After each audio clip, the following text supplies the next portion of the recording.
Hi, this is Brent, the climate guru. J.D. Vance, Vice President-elect from Ohio, has opposed the landmark Biden environmental legislation, the Inflation Reduction Act, providing $370 billion to revitalize the U.S. economy by building many green factories around the country, including in Ohio, Vance's home state. It's bringing billions of dollars investments in factories in Ohio, including saving a steel factory in Vance's hometown, Middletown, by allocating funds to rebuild the steel factory based on a new technology, which is based on hydrogen fuel furnaces as opposed to the old dirty coal burning furnaces. This steel factory was built in 1899. Middletown was built on steel and paper, and part of the largest manufacturing region in the world, beginning in the 1800s. Heavy industry, steel, they built train locomotives in this part of the country, including Ohio, automobiles in Cleveland, in Youngstown, Ohio, Detroit, Chicago, upstate New York. Many Americans moved to this industrial center from different parts of the country, and many immigrants came in the 1800s, early 1900s, attracted by a powerful economy, well-paying factory jobs.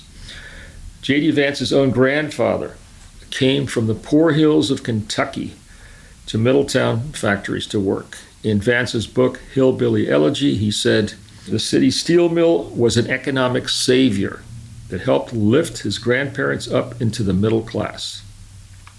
But after the early 1980s, factories shuttered across the Midwest, which was the industrial manufacturing center, and moved overseas, and then became the infamous Rust Belt. What followed was unemployment, social disintegration, opiates, a breakdown of family and society. And this area of the country is fighting to come back with other industry and hoping and looking to see new investments in green technology. The United States Department of Energy allocated $500 million to rebuild the steel plant in Vance's Middletown called the Cleveland Cliffs Steel Mill, where Vance's grandfather worked building cars, wartime tanks. The mill today employs 2,500. But its future is questionable because of the technology that's used to build steel. The plan, the $500 million, is to rebuild the steel mill with cleaner hydrogen fuel furnaces and ditching the dirty coal burning furnaces. It's expected if this $500 million goes forward, it's been allocated, would create another 170 new factory jobs in the steel mill and 1,200 construction jobs in Middletown. It was received as an economic miracle by residents and community leaders who had been struggling with a dying heavy industry for decades. The green steel plant in Middletown will be the largest in the U.S. and the first of many clean burning hydrogen-based steel plants in many states. But the question is, will the $500 million grant to preserve and rebuild the Middletown steel mill go forward after Trump takes office? Since the IRA passed in 2022, Ohio has seen $7 billion in clean energy investments. Of all the states, it's number 7 in the amount of investments in green factories. But Vance called the Biden environmental plan the Green New Scam and said that the 2022 Biden climate bill is dumb and does nothing for the environment. It will make us all poorer. However, this is the return of manufacturing jobs that are overseas, which left the United States in globalization and deindustrialization beginning in the 1980s. And now the attempt is to return these factory jobs to the United States with green energy. But Republicans like Vance has promised to gut the IRA. And when it passed Congress in 2022, not a single Republican voted for it, despite the fact that 80% of the green factories that are going in around the country, especially solar, electric generating, and wind projects, are in Republican districts, including Ohio. 40 states have at least one new major green energy project, and 36 states are home to at least 2 projects, major projects. 5 states have 20 projects, including Michigan, Georgia, South Carolina, Texas, and North Carolina. And there are 6 states with at least 10 projects, green energy projects: Ohio, Tennessee, California, New York, Indiana, and Arizona. Relative to their size of the economy, the largest amount of federal green energy dollars have flowed into Nevada, Wyoming, Arizona, Tennessee, and Montana. And you can see that most of these areas are Republican. And they privately welcome these investments. They go to the ribbon-cutting ceremonies for these factories with billions of dollars rolling into their states, the expected tax money, employment, manufacturing that will reverberate through the economy and multiply. But yet, publicly, they support Donald Trump in opposing the IRA. It's kind of a schizophrenic view that they take. They want to stand with Trump in opposing the transition away from fossil fuels. They want to stand in favor of supporting oil and gas, increased production of oil and gas, and export of oil and gas, which is anathema, which is the opposite of what is being attempted by our transition to a green economy. In these areas, clean vehicle manufacturing was about a third of all projects, and electric vehicle and battery companies had the most announcements, $81 billion in 152 projects. The U.S. economy is transforming. New clean energy or storage batteries, wind turbines, solar panels that will triple U.S. solar panel. In North Carolina, $19 billion and 22 energy projects are going forward, with 10,000 jobs in solar, recycling, electric vehicle, battery manufacturing, with Toyota North America investing $13.9 billion for an EV battery plant there for 2025. Other states, Georgia has $18 billion in electric vehicle manufacturing plants and solar energy plants. South Carolina, again, these are Republican states, $10 billion for storage battery plants. Michigan, $8 billion. Arizona, $7 billion. Ohio, $7 billion in green energy investments. Nevada, $4 billion. Texas, $2.4 billion. Companies have announced 330 clean energy and vehicle projects that could bring in billions in private investments and perhaps 109,000 jobs. A South Korean company called Q-Cells announced a $2.5 billion expansion in Dalton, Georgia, creating 2,500 jobs, changing it from a carpet manufacturer to a manufacturer of storage batteries. This is the district of Marjorie Taylor Greene, a noted climate change denier.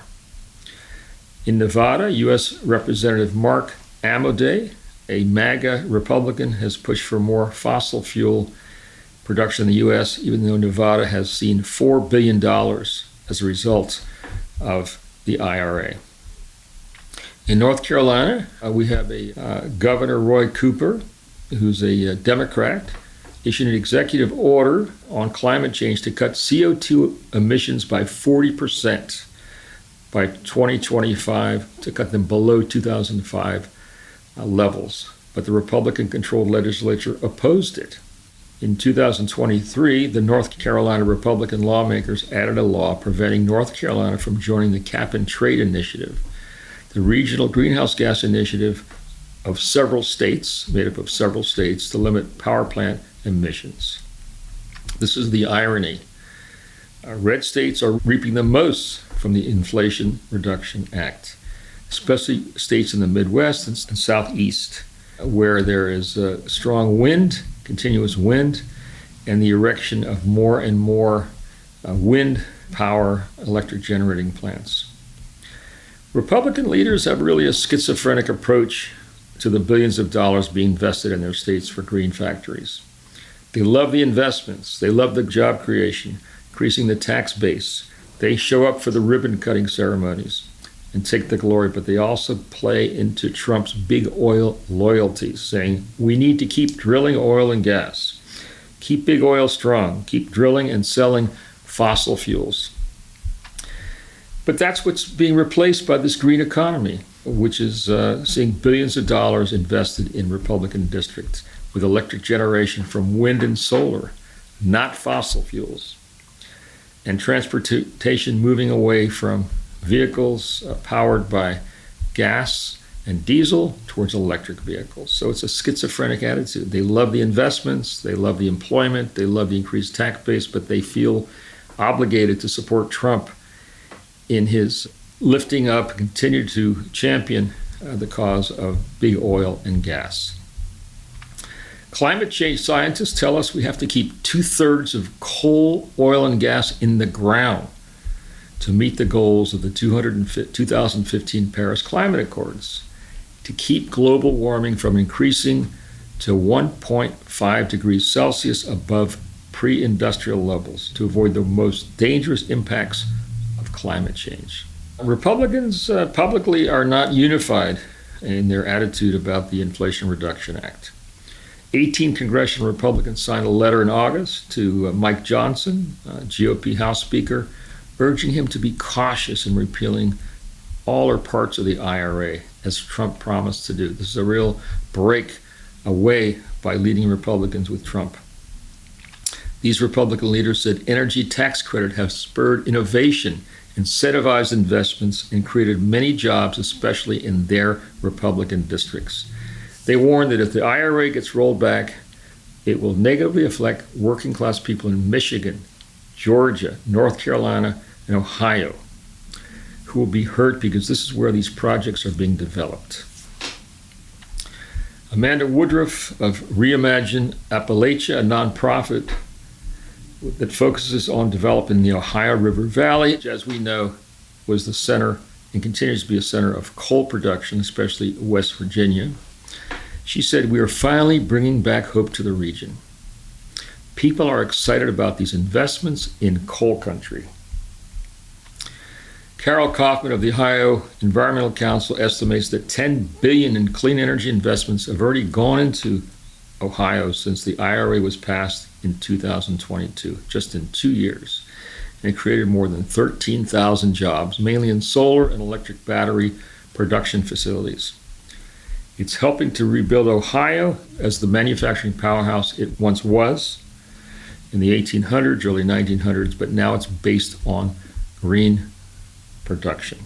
We have lamented the movement overseas of major manufacturing. Now's the opportunity for these U.S. companies to reinvest in America's heartland. Kaufman said J.D. Vance and Trump called for repeal of the IRA, but Vance doesn't understand how many clean energy jobs have been created in Ohio, his own home state. She commented that Vance is cheerleading Trump's plans to destroy his own hometown, revitalization, Middletown, Ohio. That's the irony and the contradictions that we see coming out of J.D. Vance. Thank you. Thanks for tuning in to the Climate Guru podcast. Stay inspired, stay informed, and keep taking action for our planet's future. Until next time, and remember, together we can make a difference.